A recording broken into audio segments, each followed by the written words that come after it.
right, ladies and gentlemen, that's a first very cautious hello here in Hangar 7. Welcome everybody for the press conference. We're gonna start here in 5 minutes, so it would be awesome if slowly, but still, everyone would get into position for the start of the press conference in about 5 minutes at 10:30 sharp.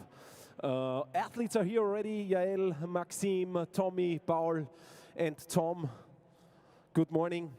We would have the seats reserved up here for you. I would say ladies first, Yael.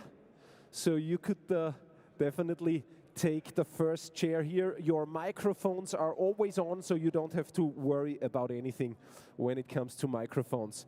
Maxime, maybe we can call you already on the next chair. Tommy, we would have you sitting in the middle. And then I think it's Tom and Paul.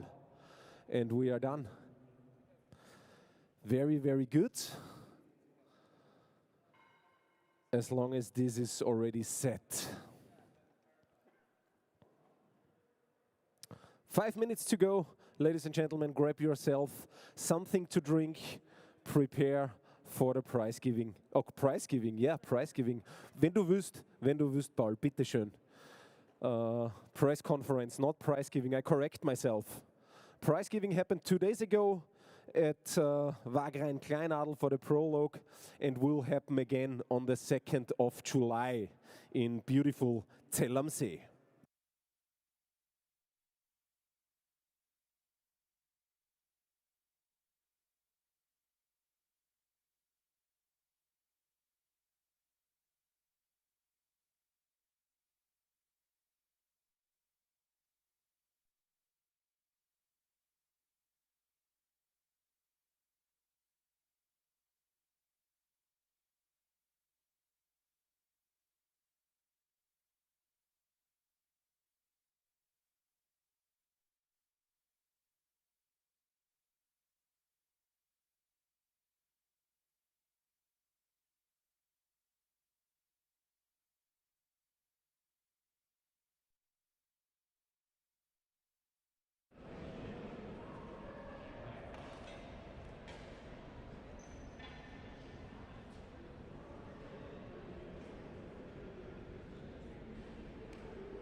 All right, ladies and gentlemen, 10:30 sharp in time.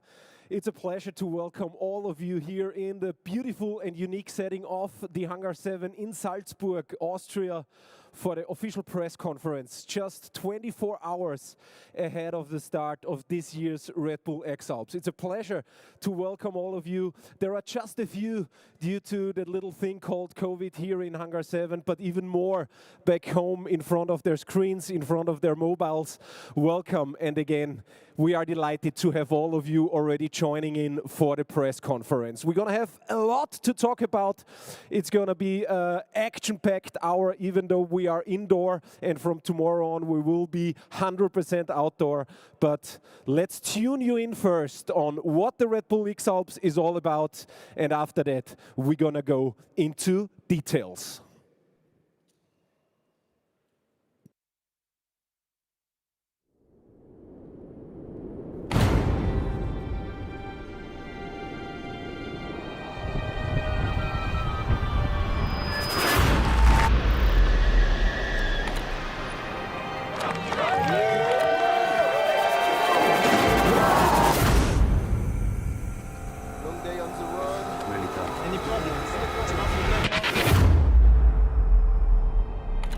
First time, the route is no longer going to Monaco.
To say the least, life makes sense again all of a sudden. The Red Bull X-Alps is about to start. And it is not just the world's toughest adventure race in 5 countries, 29 athletes. It's also the athletes who are the race. And we're gonna welcome 5 of them today here in Hangar 7. The first lady is a rookie, but she really isn't. She has been already a supporter and is joining us in from Switzerland. Yael Margelisch, welcome to the Hangar 7. Next to her, probably, at least on the paper, the biggest contender for the man who canceled short-term his appearance here at the press conference as he is busy fixing a few things, and the race committee together with him aligned on him stepping out of the press conference. But again, back to the Frenchman. He is on the paper again. One of the ones to watch, beating Guschlbauer after his 6 wins stretch in a row. Ladies and gentlemen, Maxime Pinot. In the middle, a veteran, I'm sorry for the word, but this obviously does not have anything to do with the pure age, but he is experienced when it comes to the Red Bull X-Alps. Belgium with Tom de Dorlodot, a pleasure. Next to him, he is not a veteran. He is the absolute opposite. He is the youngest man, the youngest athlete in the field, and he is representing Austria. Ladies and gentlemen, he did already absolutely awesome at the Prologue a couple days ago in Wagrain-Kleinadel, and here he is. This is Tommy Friedrich representing Styria. And next to him, also a veteran, ladies and gentlemen, and we're gonna hear from him how he is doing, how the foot is, because he injured himself a few months ago, and obviously a pleasure to have you here. Paul Guschlbauer. All right, yeah, a round of applause, why not? Thank you. And there is one man who fits perfectly in the setting here. He is the CEO of Zoom. He is the founder of the event together with Hannes Arch.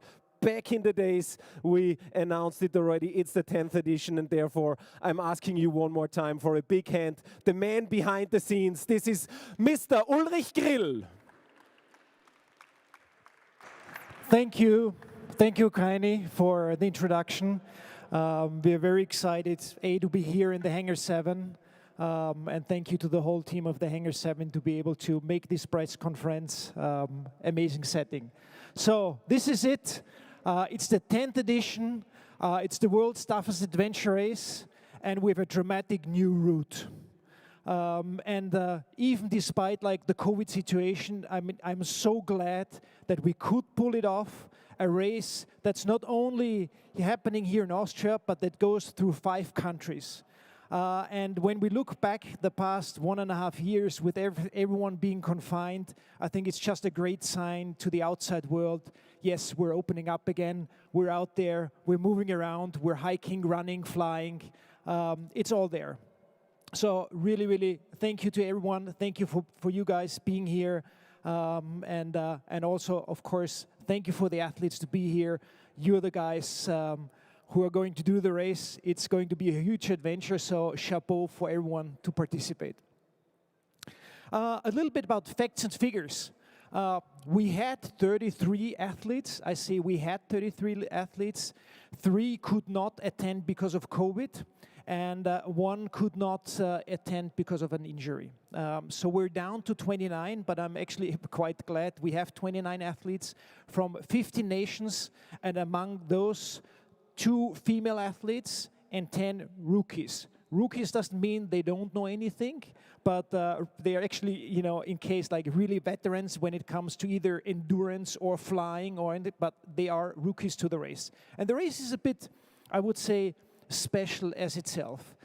It is an adventure race. It has different disciplines. It's the running, it's the hiking, it's the mountaineering, which are all endurance sports. And then we have the flying, which is a lot more about strategy, a lot more about how to cover a lot of distance with using as little energy as possible. So it's also like a huge mental game. And this is the big difference between a regular adventure race versus the Red Bull X-Alps. All other adventure races, they're basically ground-based. So you kind of know, after 5 hours on the ground when they run, where they are going to be. With the Red Bull X-Alps, we don't know anything what will be happening. Once you're in the air, we can just guess or estimate or believe where the athletes could end up at the end of the flight. So the whole thing is very fluid. It's changing all the time. And this is what makes the Red Bull X-Alps so unique and so exciting. So one important role we have as well, that's the role of the supporter. As we know, the athletes are not allowed to do anything but use their feet or their wing, but they have a supporter who's, accompanying the athlete, let's say like with a Defender vehicle, with a rooftop tent where the athlete can sleep at night. And once in a while, they always meet up. And the supporter has the role of being the psychologist, the psychiatrist, the physiotherapist, the navigator, the cook, basically having all of those roles in one person combined. So that's a key role as well. So I think we should also acknowledge their role as part of the team. One thing, Ulrich, I have to ask you, because the prologue was already on the table today, and we're going to talk about it after this topic. This is the fact about the night pass. Every athlete has one, and there were 3 additional ones awarded. Maybe you can fill us in a little bit more. Yeah. So basically, the race is going on when we start tomorrow. The race is going on from tomorrow 11:30 all the way to the 2nd of July 11:30. But there's a rest period at night from 10:30 to 5 a.m. in the morning. But every athlete has a night pass, what we call sort of like a choker. So one night they can pull it and they can hike through the night without having this compulsory rest period. So that's the piece. And there are 3 lucky people who have a second night pass, and they are the winners of the Prologue. Exactly, not just lucky, also well-deserved, Ulrich. Let me ask you one more question about the night pass. So far, I have the feeling, at least at the top of the race, the night pass so far never really played a decisive factor when it comes to first, second, and third, but I think at the end of the field. I don't know, like, I think I'm of a different opinion. I think the night pass can be like a very strategic tool, you know, to put yourself overnight into like a new position. And let's remember, there's not only like the race going in on the front of the pack, of the gaggle, but also at the end. So every 48 hours, we're taking out the last in the race. So it's a sort of like a little bit taking out a little bit the weakest, who's a little bit maybe hurt or whatever. So it's a safety issue as well. But it also puts, you know, the sight, you know, at the end of the race. So sometimes, you know, when you're at the end of the race and you know what we call the X-Man is coming the next morning and taking you out of the race, and I think Christoph is the X-Man many times, they can pull the night pass, hike through the night, and be in a better position the next day. So yes, it's decisive. And I remember, Paul, in, I think, was it 2015? You had a second night pass. You used it like at the end of the race. You were in second position after Kriegel, screwed up a little bit, then you were in fourth, and he pulled the night pass the last night and came into third position. So yes, I think it's strategically very important. All right, underline, you made your point on that without a doubt. Okay, let's jump 2 days back. Let's jump to Thursday to Wagrain Kleinadel, and let's check out the Prologue and its results. You can see it on the infographic just one more time. As a reminder, we started at the soccer field in Kleinadel, then it was the Mooskopf, the Grafenberg and the Hochgründeck. It was a 1,000-meter vertical hike up to Mooskopf from where the athletes launched, and then it was a flying, more or less triangle when after Hochgründeck all 29 wings came back to Kleinadel and the soccer field. Finish time for the first one, just a detail as a side note, about 1 minute and 1 hour and 50 minutes, sorry for that. And I think within 1 or 2 hours all the other athletes were on the ground as well. This means Monday morning, whoever finished, let's say 10 minutes after the winner, Kriegel starts 10 minutes later, and Cody Mittank at the end of the field will have those 80 minutes penalty. And I think the Prologue gave us like a glimpse of what will be coming in terms of speed. From the race committee, we estimated best case 2 hours that they would make the Prologue. Now Kriegel made it in 1 hour 50 minutes. And this is, I think this is, you know, what we will, you know, expect in the race as well. It's going to be a brutally fast race.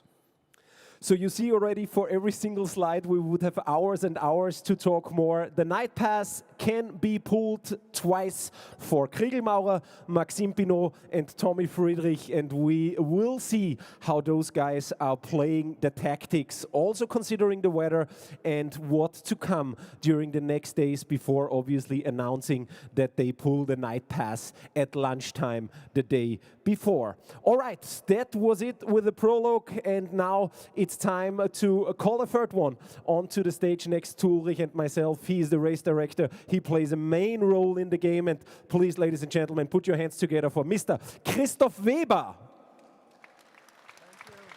Christoph, thanks a lot for coming here. I would say, Ulrich, thank you.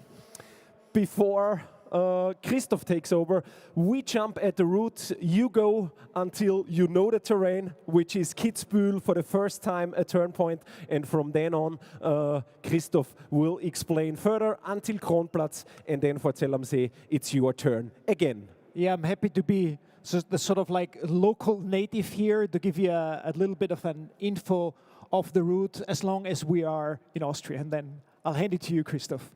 Yes, we start in Salzburg. It's a classic on the Mozartplatz. The statue of Mozart is looking down on us when those 29 athletes race off. They race off to the Geisberg.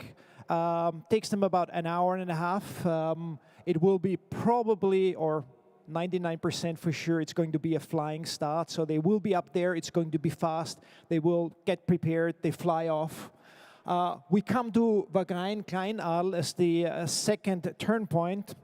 Wagrain-Kleinarl has been our host for the preparation week for the Prologue. We have seen the images and the results already. It's been a great, great race. And from the turn point in Kleinarl, they race on and they go on to Kitzbühel to the Hahnenkamm. And there the turn point is going to be on the top of the Hahnenkamm of the famous race. And they will probably run up the Streif or they will top land somewhere in there. And this is where it's then moving on to Germany. Christoph, now it's your turn for the rest of the route.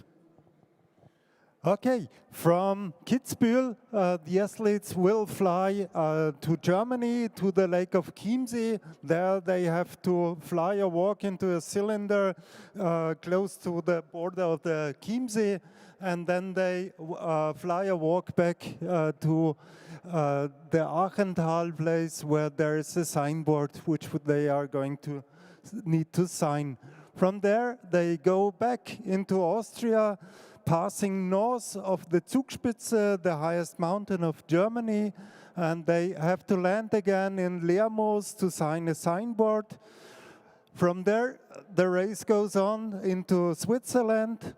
Here, the athletes have to pass Sentis. There's a cylinder where they need to go in, and from Sentis, the race goes on to Fisch.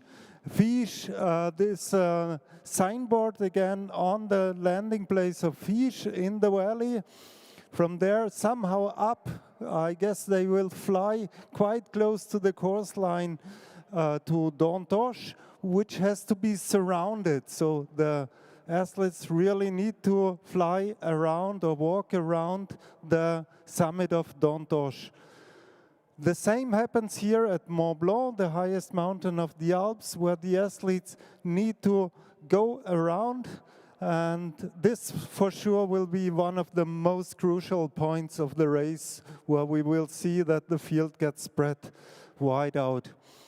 From here back to Piz-Palu, where they have to enter a cylinder again, and then the race goes on to Kronplatz, the turn point in Italy, where they have to sign a signboard situated in the summit of Kronplatz. From there, it's going back to Austria, and that's for Ulrich again. Thank you, Christoph. So, at last, we crossed the high Alps, the high mountain range for the last time. And we had this route, a similar route also in 2019. It was a really, really great challenge, hiking and flying for those athletes. We will arrive at the Schmittenhöhe, and the race will end in Zell am See. And this is a little bit of the big difference between what we had like in Monaco and here. Now the situation, the race will really, really end on the float in Zell am See. In Monaco, we had the situation that we had to hold the race on the last turn point, and we're only then allowed, to go down. So now we're like embraced by Zell am See, which is great, and the clock stops at the float in Zell am See. And this is the beauty here that we have, and we're very excited that we come back. We make a Tour d'Europe, basically, and we're back in Salzburg, where we started from. To sum it up, 1,238 kilometers across the Alps, past 12 turn points in 5 countries to end up at the fresh waters of beautiful Lake Zell. And we are super happy to welcome Max Posch, the representative of Zell am See Tourism. Max, you take the microphone of Ulrich. Ulrich, you stay with us, please. Max, we are super, super happy that we are ending the race in Zell am See. I hope you are as happy as we. So first of all, it's incredibly exciting. This is the first bigger event we have in Zell am See since the whole COVID pandemic. So it feels incredibly good to be standing here in front of you and just to feel a bit alive again. 7 months of sitting on the couch, not so great. But coming to the race, it's just, again, like you said, it's beautiful, the beautiful lake, the beautiful glacier. If you've been to Zell am See, it is just amazing. And now the athletes can land on the lake, hopefully close to the finishing area, otherwise it's going to be a long swim. we'll be prepared. That's absolutely awesome. A lot of similarities with Zell-am-See and Monaco, I would say. Zell-am-See. Maybe a bit better. A bit better, of course. Yeah, don't be shy, Max. You are 100% right. No, we are just excited. This is a great opportunity for us. I think for you too, and I hope for the next couple of years this is going to be a regular in Zell-am-See. Thank you very much, ladies and gentlemen. Please, a big hand to Max Bosch, Zell-am-See. I think this applause, Ulrich, goes out to all the turn point partners, no matter if it's Wagrain, Kleinadel, the Geisberg, if it's Kitzbühel with the Hahnenkamm. They are all super, super important points of the race, and we are super happy to have them on the route. Yes, and we already have like many partners for more editions. So, and they've been really highly valuable and most enthusiastic in turn point partners. Turn points are important. Goal and start. Sorry, Ulrich. Turn points are important, but I have the feeling gaining on importance from year to year is the equipment. We're going to talk with Yael and the four gentlemen here in a while about what equipment really means to them, especially when it comes to the glider and all the efforts they put in to improve the equipment every second year, basically, to get ready. But there is a lot of stuff going on next to the wing. And I would like to ask you to fill us in a little bit on the key factors when it comes to equipment during a Red Bull X-Alps. I mean, the race is, yes, it depends on your endurance. It depends, but it also depends on the equipment, and it also depends on the partner who make all of this possible. So we're extremely glad and we're extremely fortunate to have so credible, so authentic partners in this race. And this is, it's just a key element of everything. And I think it's particularly really interesting to see what those partners contribute to the race in terms of making it better for the athletes and for the sport. So, of course, we're extremely grateful to have Red Bull since 2003 as the key main partner who has the vision to make something like this, a race like this, to build it, to make it from a core niche activity into something that's globally the most covered adventure race worldwide. But then we have other great partners, and I'm very happy to introduce Land Rover this time as a partner for the race. There's 7 athletes being equipped with Land Rovers. The organization is equipped with Land Rover Defenders. If there's a vehicle that stands for adventure, then it is the Defender. And myself, being a Defender driver, for the old one, I'm like, this is really special for me as well. We have also this time Xiaomi smartphones. The smartphone as a communication element, as a means to take images and videos, is also like a key part of the race. So the teams use that, and we use it to communicate with the teams, to take photos, to use it with different apps for navigation, for all sorts of topics. So thank you, Xiaomi, for the support with the smartphones. With that, we come to our long-term partner, Saleva. And they have been a really integrated part of this Red Bull X-Alps family since 2015. We signed till 2027, which we're extremely grateful that a company is part of this family for such a long time, and hopefully then beyond as well. But it's almost a little bit unheard of that a partner like this is committing itself for this period. And they make awesome products. They commit it, so they're sponsoring athletes. They are making products which specifically for this topic works extremely well for the speed hiking, for the running, and I heard there's great products to come in the future as well. So thank you, Saleva, for your help, support, communication in all aspects. And then we have Sunto.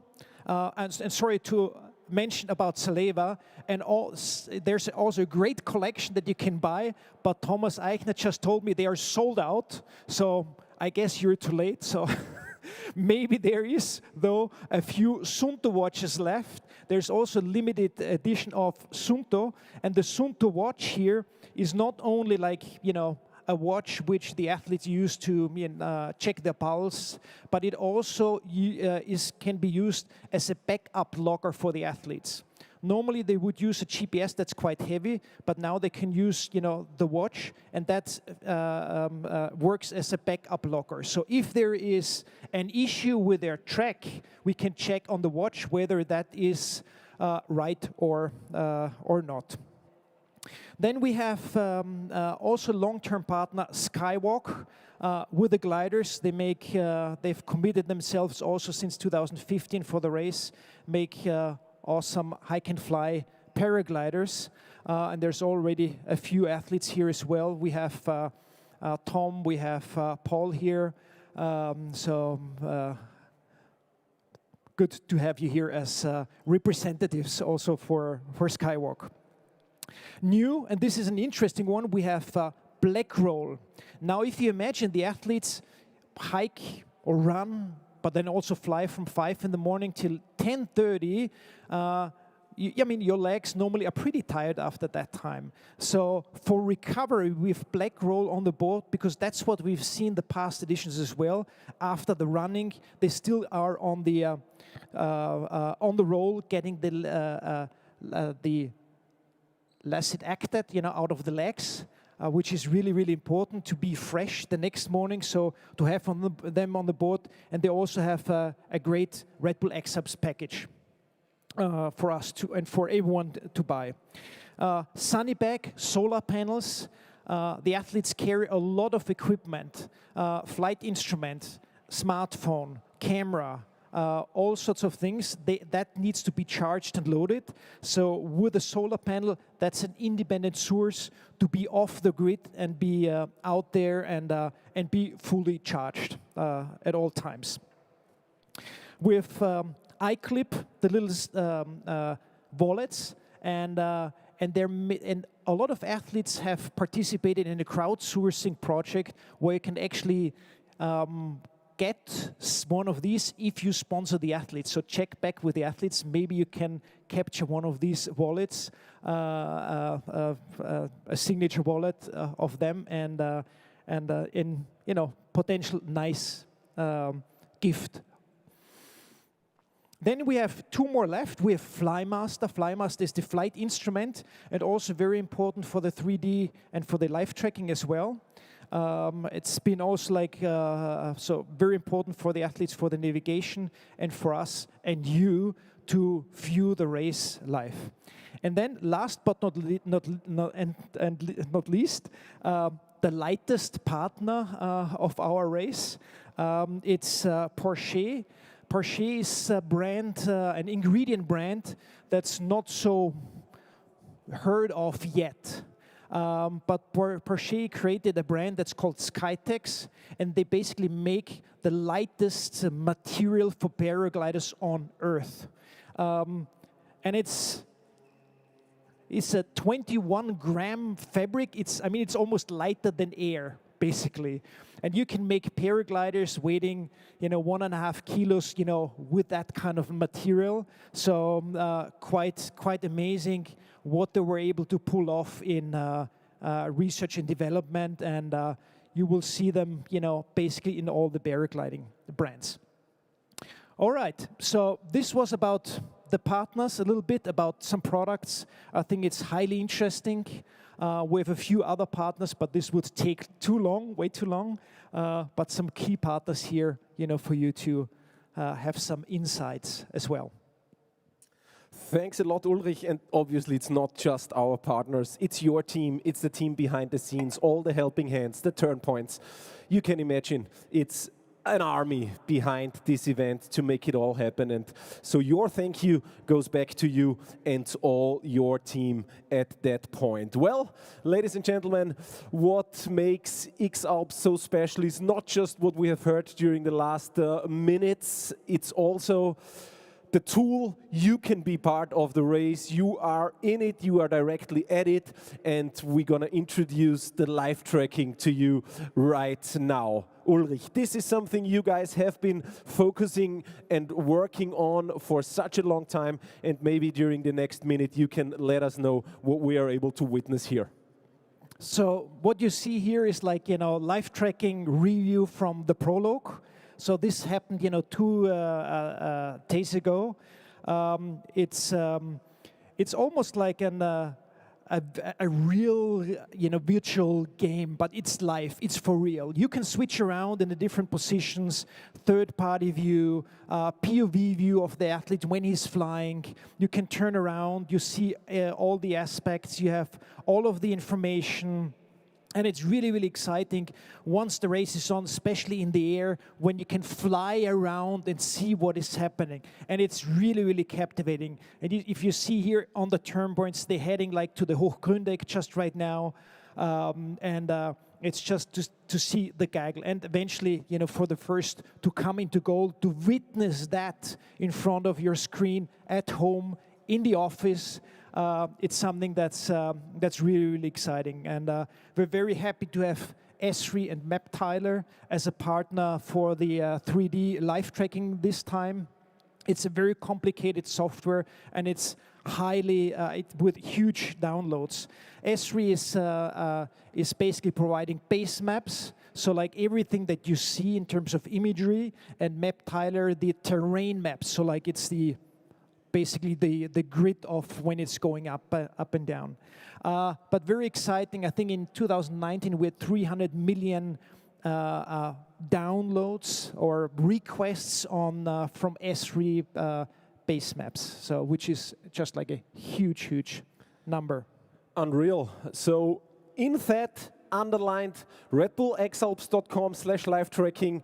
In general, the redbullxalps.com website should be your hub for the next 2 weeks. Make sure you open it up in the first tab of your browser and you are there. I have to add a warning to it right away because it is addictive without a doubt, and you might get caught up, but nothing worse than that should happen. And we really want to introduce you and motivate you to be part of the race starting tomorrow 11:30 at the Mozartplatz. redbullxalps.com/live tracking.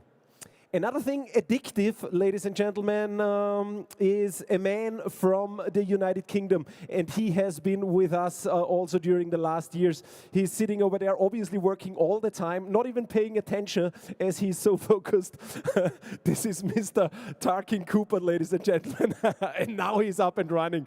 So this is the face you will see twice a day. Yes, very polite, just as the British are. Tarkin, great to have you back. 8:30 a.m. And 5:30 p.m. What will be the stories you are filling in on a daily basis? It will be the stories of the athletes, so it's just try and catch up with them, and it's always incredibly difficult because they're either in the air or they're running on the ground fast. So to actually find them is a challenge in itself, but once I do, it's just great to be able to share their stories and give an insight into what their day is going like. We know they are prepared and fit. How is it looking with your fitness? Oh, my fitness, I only have to do short distances because, I've got the Defender which is a lot easier. I don't have to run huge distances. Sitting on the right-hand side, also no problem for you being British. No problem at all. All right. Tarkin, thank you very much. See you tomorrow morning for the first time, 8:30. Again, there is the social wall on redbullxalps.com, and this is obviously another part you have to check out where the athletes are coming in with their news feeds on a regularly basis. Athletes is the next point, and we're going to run through that really, really fast as... 4 of them, we heard it already, had to withdraw, and nevertheless, we're going to start. Austria 1, Paul Guschlbauer, ladies and gentlemen. With Austria 2, Simon Oberrauner, another fellow Styrian countryman of Paul. And the next one on the board, Tommy Friedrich, the youngest competitor in the field, 20 years of age. Then it's Tom Dorlodot, the Belgian we mentioned already, with his appearance in this race, in this year's edition. Antonio Filho, unfortunately the Brazilian didn't make it. Maxime Pinot is the next one to watch.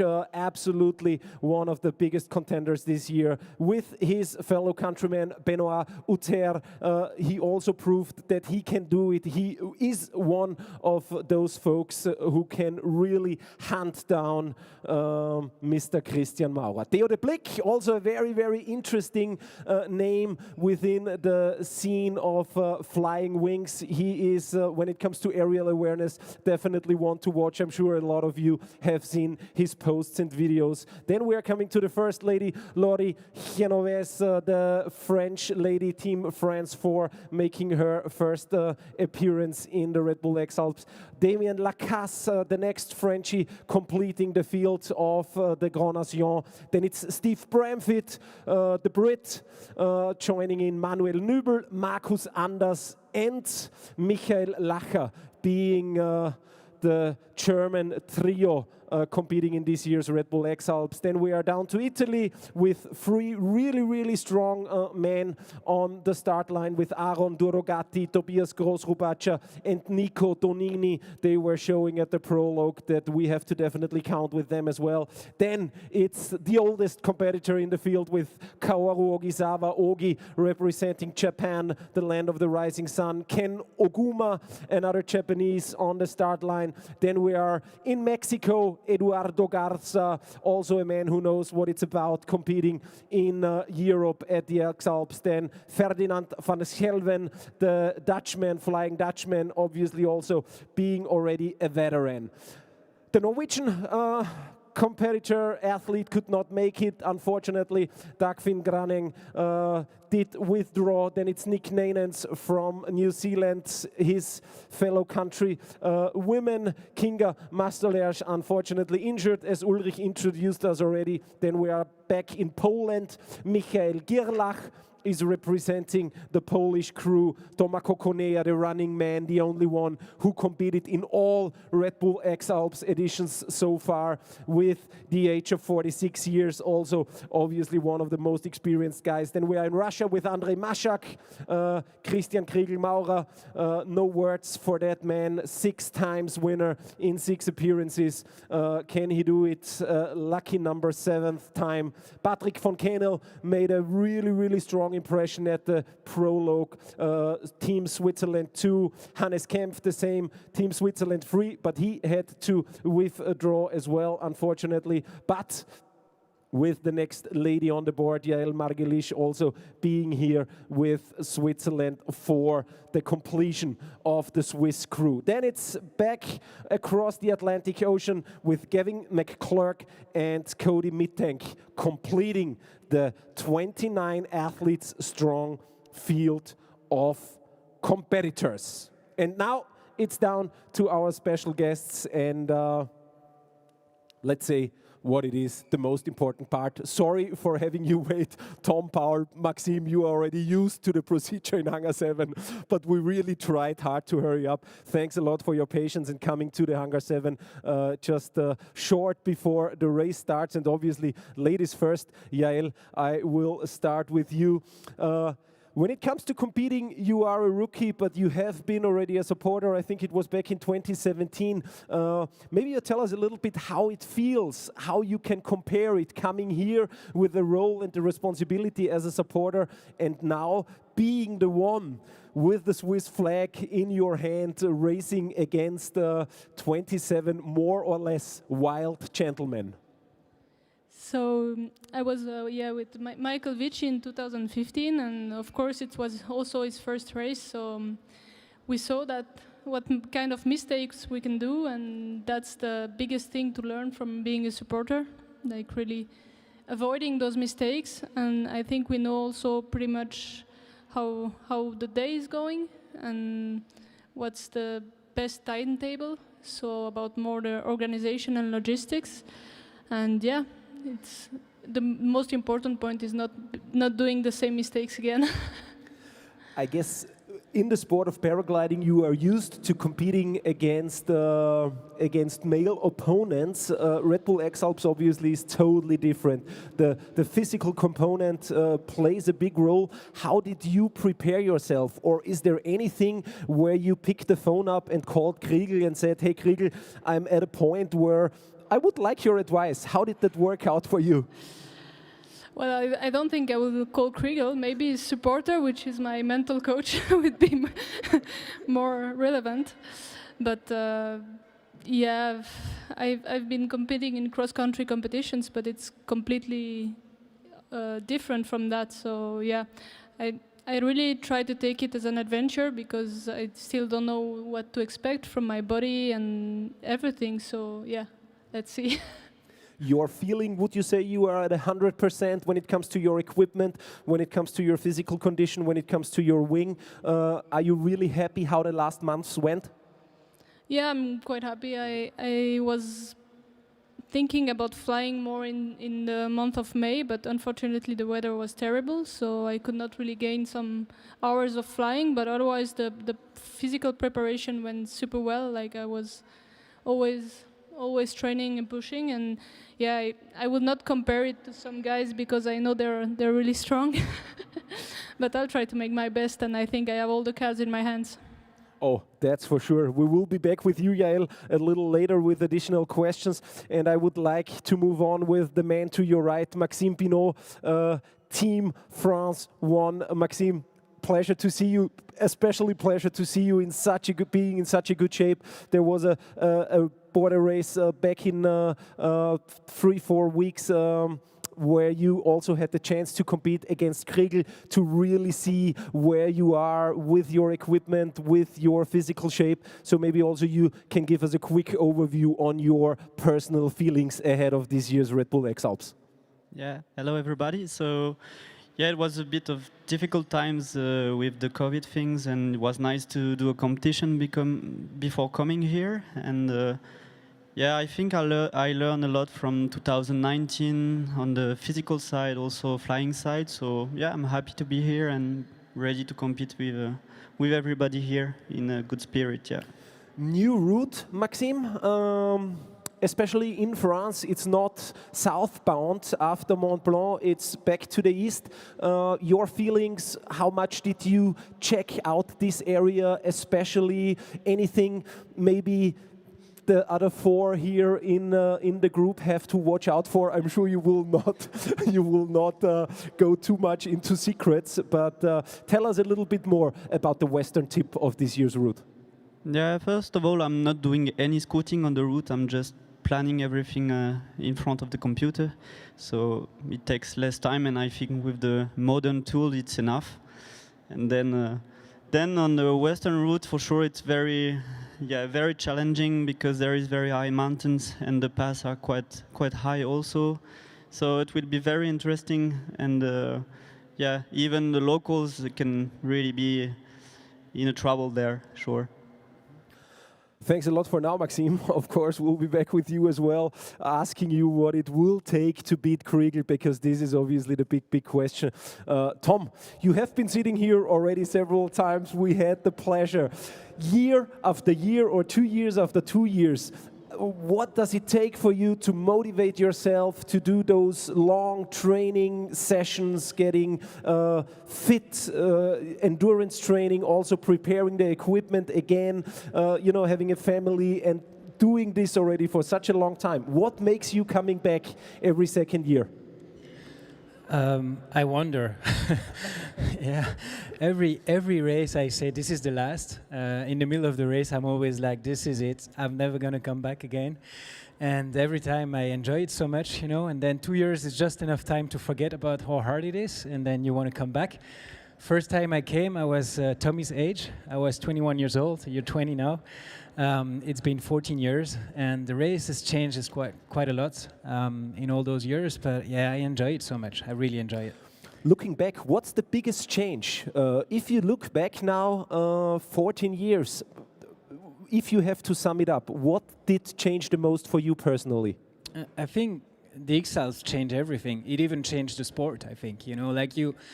we came back, like the first time I came, I remember the Russian guy coming with a normal flying kit. He had 18 kilos on his backpack, and everyone thought it was a joke. But yeah, I was carrying a 14 kilogram backpack, and now my backpack is around 6.5 kilos. Everything is lighter, everything is faster. We were on paper maps. Back in 2007, I had no smartphone. You know, we were getting lost out there. What is cool is that now it's more competitive, I think, a lot more. People are super fast. The distance is longer, the route is harder, so everything is more intense, yeah. But it's so interesting, and the live tracking, it's magical. I mean, yeah, I hear a lot about the live tracking, and yeah, when I see it on screen, I'm like, it's amazing. Yeah, absolutely. It is indeed super nice words. Tom, before we move on with the gentleman to your right, I would like to have you giving a few advices to Tommy, because you have done it quite sometimes. So now Tommy is the situation you have been 14 years back. So what's the advice you are giving to Tommy? Just wait for me, man. We'll go together. I'm not sure if everybody got that wait for me. No, I would say we have a saying, is if you want to be fast, you have to go slow, which means that you have to think strategy. If you're always at full speed, you're going to burn yourself. So that's hard to learn when you're starting in this kind of race, because it's not a 2-day, 3 days race, it's like 12 days. So you have to take the extra minute to think about strategy and to really make a plan. And the second one, I would say, stay positive. We all get frustrated because we all make mistakes, and try to avoid mistakes, of course, but just stay positive. It's just a game. And third one, stay safe. Stay safe, because you can still be here in 15 years. Yeah, I'm an example of that. So you'll have enough time to win it. Just take it as an adventure and as it comes, and enjoy it. Yeah, that'll be it. Thanks a lot, Tom. And from Tom to Tommy, Thomas Friedrich, the youngest competitor in the field, 20 years of age. Well, it's unreal. Tommy, I know everybody is getting older. You will experience that as well. When Tom just talked about his first appearance and what it was back in the days, you were 6 years old, just to underline that, probably just losing your milk teeth. And now you are sitting here next to Paul, next to Tom, next to Maxime, basically probably even also your heroes. How does that feel? Yeah, it's just a crazy feeling. I didn't realize it yet, so it was like, I don't know, 6 years ago, I was here at the race for the first time, looking at my heroes here, and now I'm standing here and everyone comes to me and says, yeah, nah, it's super nice that you're here as an athlete now. And I say, yeah, okay. But yeah, in the end, I didn't realize it yet, but we will see. We will see for sure. Arno, your supporter, sitting back there, you had to do a lot of promotional appearances over the past weeks. You have been to Kitzbühel, you have been with Xiaomi for a shooting, you did sponsor appointments, and so on and so on. You are 20 years of age. Is this something overwhelming at some days? You have to kind of, hurt yourself a little bit to wake up again, or how does it work? Yeah, sure. So, like I said before, I didn't realize the whole thing yet. But yeah, I really enjoyed the time until the start now. And I think the hard things are over now. And now it's getting just easier. Well, hopefully. Experience is not your strength. I would say it can't be. Arno, your supporter, is pretty young in the game as well. I know you have been always the kid at the Red Bull X-Alps Tross, jumping around, knowing everything, being super energetic. How will you tackle this little disadvantage of not having the 100% experience together with Arno? Yeah, sure. So we are pretty young, but in the end, I would not say that we are not that experienced, because I was here at the race with Simon Oberrauner already 4 years ago and 2 years ago. And I also did quite many races together with Arno already. And yeah, I think we are a good team, and we will make it. I don't have any doubts. Last question, and Paul is smiling, listening to your words. You mentioned Simon Oberrauner already. So there are 3 Austrian gentlemen in the race. Very funny fact, but definitely one to use also in terms of comms work and very interesting. There is the Flugschule Steiermark, ladies and gentlemen, and Paul Guschlbauer, Simon Oberrauner, and this young guy called Tommy Friedrich did all learn how to fly and what it takes to become a paraglider or a pilot at the Flugschule Steiermark, because it belongs to Tommy's dad, or did belong to Tommy's dad. So I was wondering, Paul, Tommy, the question goes to both of you. What's in the water there, or which pills are they giving you from a young age on that this virus sparks in Graz, where you would not really think of a flying hotspot? Yeah, I think the one thing that my dad gave me and gave us is what just take it easy and enjoy the time. Well, I know a lot of people who live with the same claim and they don't compete at the Red Bull X-Alps. So just taking it easy is probably not enough. Paul, maybe you have a few more inserts with the wisdom of a few years more on your back. Yeah, honestly, I can't tell you the reason why this happened, but it's kind of interesting to think about it, because the Flugschule Steiermark is around Graz, and Graz is basically flat. There is one mountain in the middle, like just north of it. And one thing that could be the reason is that it's not a super easy site to get away from, so you learn how to fly pretty well. And of course, that other big reason was Tom's dad, who really, like, I mean, I went there and I said I want to go to X-Alps, and he was like, okay, come up with me on the mountain. I had no experience at all paragliding, and he wanted to go cross-country flying. And the only thing he said is like, okay, well, if you get, I think, below 200, 300 meters above ground, you look for a landing and make sure you land there and don't try anything else anymore. So that was the only advice. And then on my third thermal flight, I was flying 50 kilometers behind him. So he was just very supportive, and I think that helped all the guys that are now here. I think that's a copy-paste model for any sport, really, and so good to see that it also worked out with you guys, obviously having the X-Alps, Red Bull X-Alps target somewhere on the horizon. Paul, not an easy year for you, even though someone could say, well, Paul never made it easy for himself ahead of Red Bull X-Alps. You hurt your foot about 3-4 months ago, broke your ankle. Maybe you can give us a few insights, and especially on how you are feeling today and after the prologue in Wagrain Kleinadel.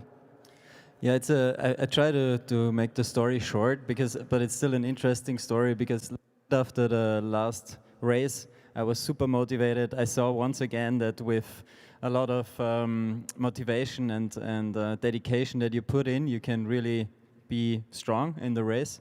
So I thought, okay, for 2021, I'm gonna prepare really well.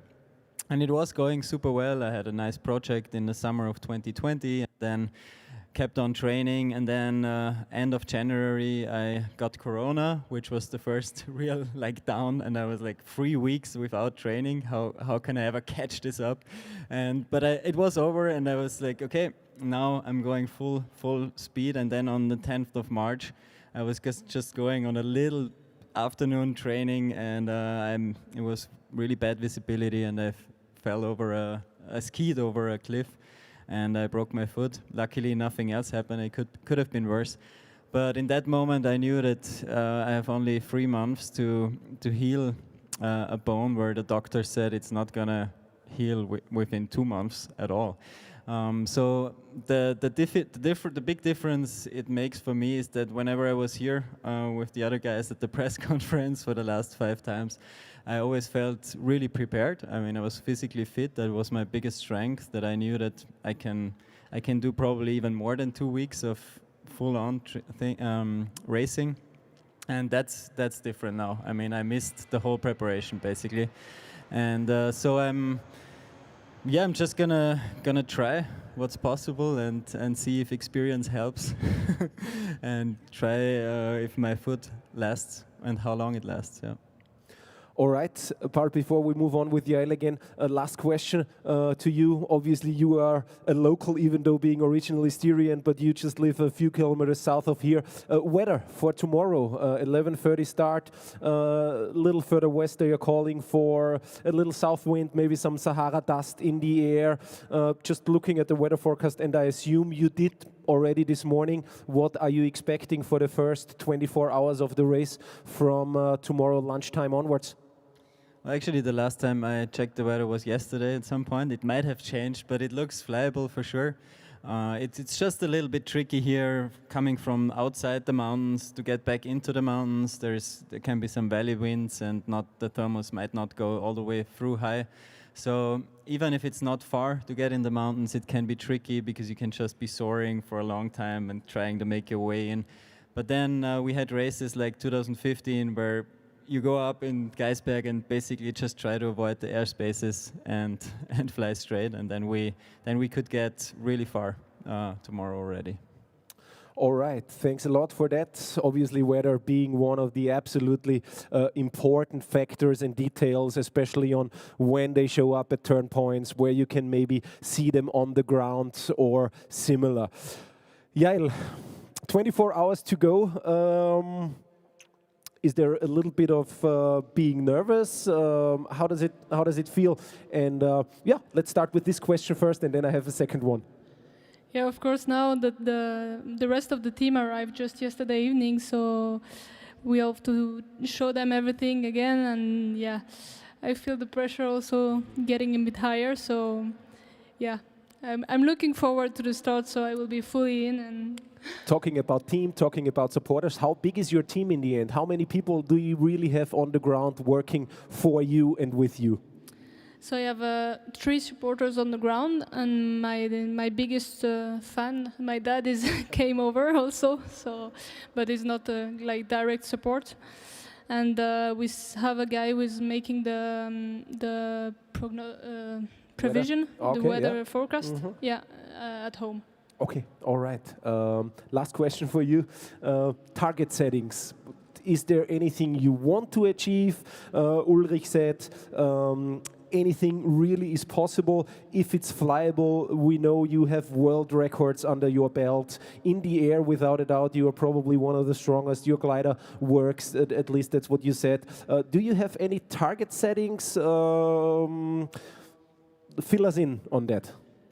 Yeah, in terms of results, it's really hard to say because yeah, there is many things where I don't know exactly what to expect. But in the end, after these 12 days, I just want to be fit and still be friends with my supporters. Yeah, that's a humble target. Friends with your supporters. Maxime, did you ever experience some friction with your supporter on the way? Were there decisions where you thought, what's wrong with this guy? I picked the wrong one. No, I think it's okay, but sometimes yeah, you are in stress and you have to manage your emotions and just stay calm and nice with your supporters, and that's not always easy for sure because they are doing the best they can, and sure I have a really great team, and that's very important for sure. Would you call it a team effort in the end? What would be possible if you would really have to do it just by yourself? No, it would be very difficult just by myself. Just for an example, we do all the I Can Fly races with Jeremy, with a round, and he's also a world champion in paragliding. So when we are discussing options, it's super easy for us. And we were in the French team together for long years, so we know each other very well. Are you also in contact with your supporter while you are flying? Is there a radio connection all the time where he probably checks on some developments on the ground and then let you know about what's going on? Yeah, sure. We are talking quite a lot when we have some decision to take. At the final, I take the decision for sure because I have to take the decisions, but we are using the radio, the phone, everything when there is some doubts and I need some informations. Yeah. Now we are coming to the question of the question, ladies and gentlemen. Probably one of the questions why all of you are here. maybe it's already a boring question for you and you can't hear it anymore, but how will you do it, Maxime? How will you make it happen that on the 2nd of July in Zell am See, we are calling Maxime Pinot the winner of the Red Bull X-Alps 2021? You are shaking already your head. I love it.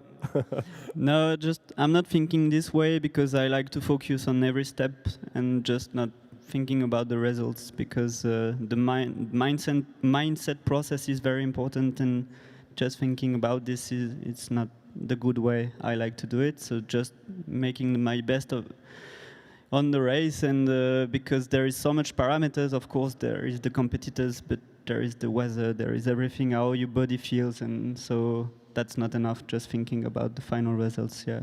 Okay. Well, bon chance for you, and we're gonna hear or later an applause for all of you. Obviously, thanks, Maxime, and we are crossing the fingers to have at least an exciting race until the very, very end. Maybe even gliding down together onto the barge of beautiful Lake Zell. Tom, we are coming back to you again. Do you understand these questions I have to ask year after year after year? I mean, how is it possible? You know, we always try to compare. It's nice for the outside world. There are not too many sports around where there is one guy dominating for so long. Do you understand why or how? Is there a reason you think he was just always better, luckier, better prepared, having the perfect setting together with his supporter, Kriegel-Maurer? Yeah, I think it's inspiring, to be honest, for all of us. I mean, I have only friends in the other athletes. You know, I've through the years I've spent time with every one of them.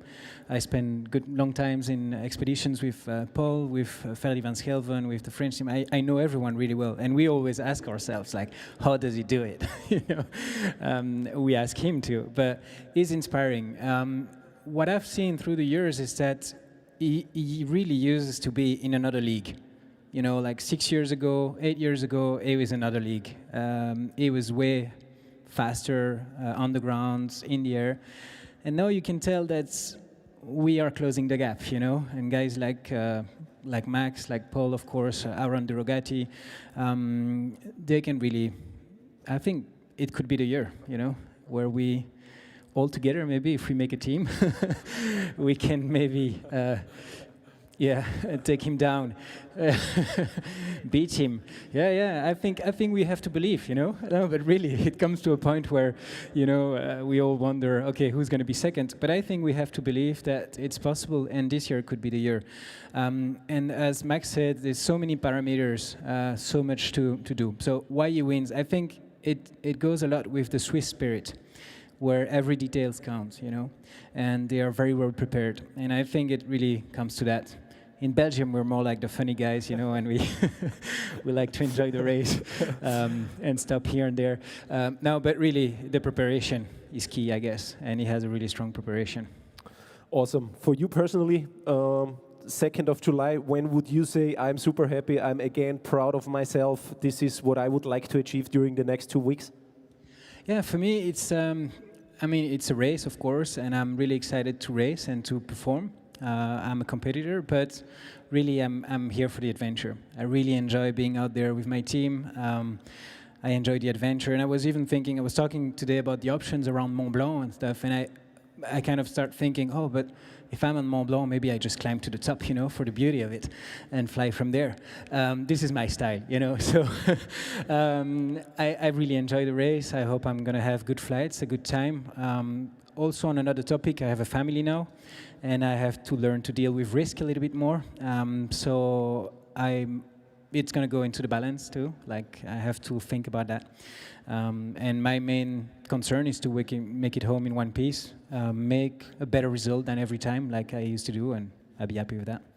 Very, very wisdom words, wise words again. Thanks a lot, Tom, for joining in. Well, Tommy, Tom was asking already next question, dealing with risks. There is no little son or little daughter waiting back home for you. So you are definitely living still the rock star life, basically. And we know pilots can do that very, very well as well. Did you make up a plan together with Arno, together with your dad, with all your surrounding teams on how to tackle risky situations where you would be by yourself, or together with Arno, where it's about, are we doing this or not? Yeah, so on this point, I think in the end it's your decision if you take off or not. And also in the air, it's always your decision if you do something or not. And yeah, just I think the most important thing in the race is to stay safe and come back home in one piece. Yeah, absolutely. Target settings, we were talking already with all. What's your personal target? When would you be happy on 2nd of July? Yeah, I would say my main goal is for sure to get to the goal in Zell am See till the 2nd of July. Yeah, but I think my second main goal is to give my best, and there are so many factors that can go good or wrong. And yeah, it's 12 days long, and yeah, we will see. As we saw in Kleinadel or Wagrain Kleinadel, your personal best is not too shabby. 3rd place at the Prologue.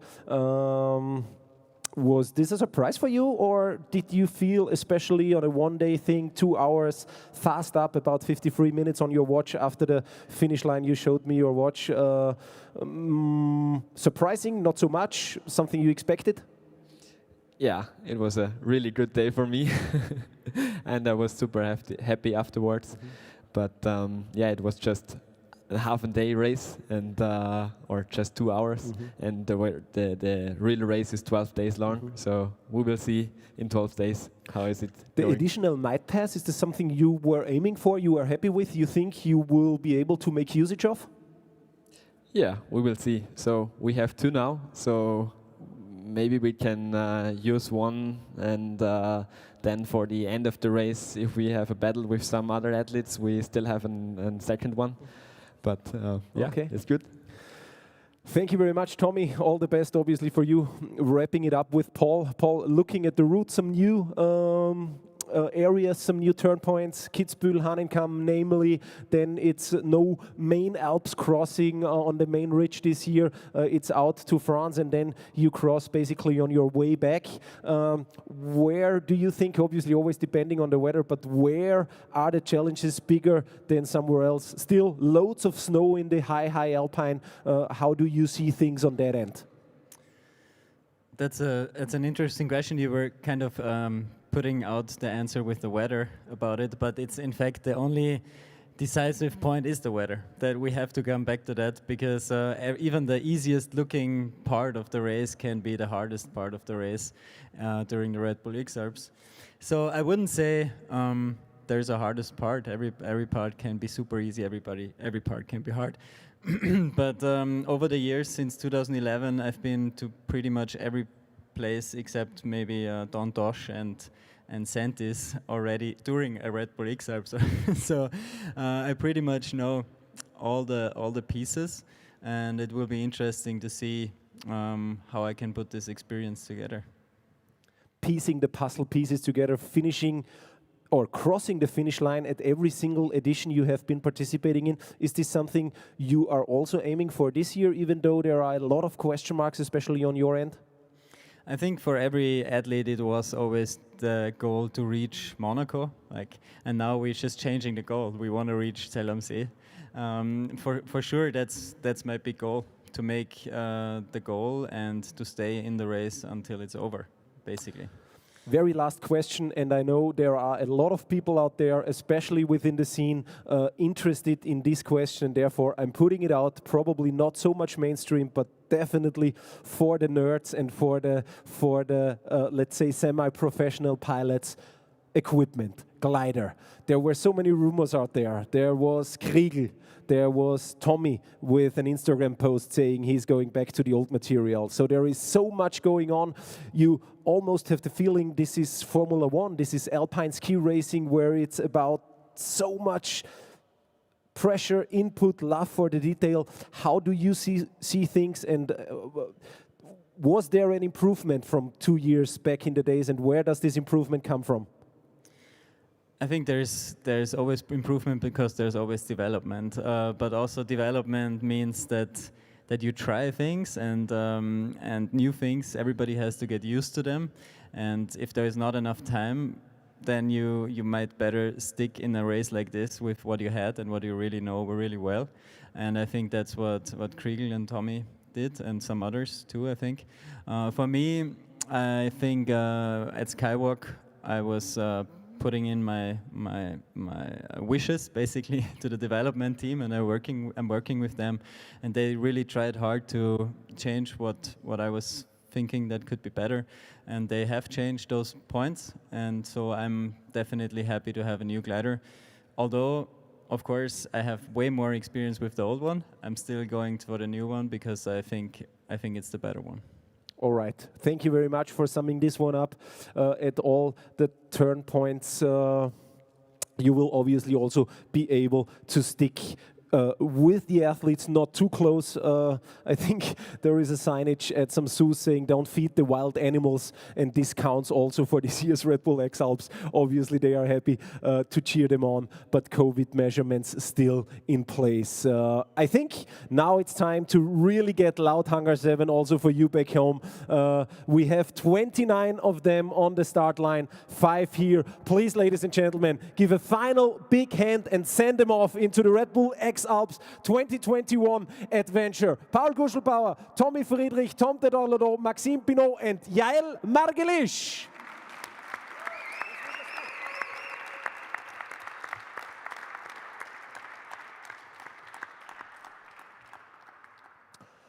Yes, I forgot about it actually. It's a press conference, so the press should ask questions if there are any.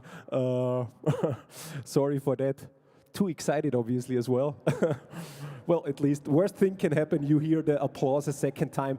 Is there anything you want to touch base on now, or do you aim for doing this after the press conference under 4 eyes? You were raising your finger. I'm coming to you. Do you have a question? No? Misunderstanding? I'm turning around. Anyone right now? Other than that, obviously, Yael and the boys will... Okay, Tarkin. Where do you expect to be at the end of Sunday? End of Sunday, you mean tomorrow? End of Sunday. Also important for us, Kitzbühel. This is very, very interesting, Yael. Will you be in Kitzbühel by tomorrow night? We need to know because we have to prepare. I haven't checked the weather so precisely yet. But yeah, I hope on the way from Bahrain to Kitzbühel would be for sure. Okay. Maxime? Yeah, it's difficult to say, but we have to complete 100k per day average. So if we want to be in goal, so yeah, let's see. Maybe Kitzbühel. Yeah, if it's flyable and not too stormy, we'll see. Tomorrow night, yeah. Just to underline, Tom, do you think you can pass Bahrain and move on westwards tomorrow? Yeah, tomorrow it's my birthday, so I've got to stop for the party. But so you got to pull the night my pass. my wish for my birthday would be to make it, take off again in Bahrain and try to fly as far as possible. Maybe around Zellamzee or Kitzbühel would be great. That'd be really nice. Just a few days ago, Tommy, 3-4 days ago, there were almost world records being flown for the triangle from Zillertal, the Pinzgau Höhenstraße. What do you expect for tomorrow?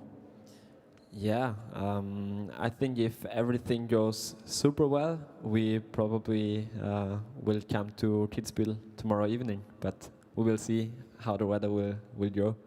Night pass tomorrow already, yes or no? Paul, Tommy, something you are thinking about already now? No? Tom, Paul is shaking his head. Tommy, for you? Just take it easy in the beginning. Take it easy. Whatever this means. Paul, tomorrow night. Question from Tarkin. Yeah, Kitzbühel would be a good goal for tomorrow. We'll see.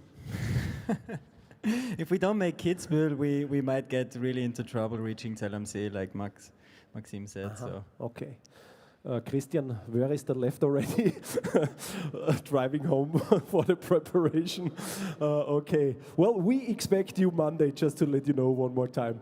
All right. I think we do the questions afterwards. Thanks a lot again. And now we are moving on with some additional information. Spectator Infos are coming up next. Tarkin, I'm hoping we did answer this question for you, also for you trip en route. All right, Spectator Info. Well, there is not a lot to say. Common sense needs to be applied. Obviously, we encourage the spectators not to get onto Mozartplatz tomorrow up the Geisberg. This applies for the days after as well, even though the field will get longer and not so stacked.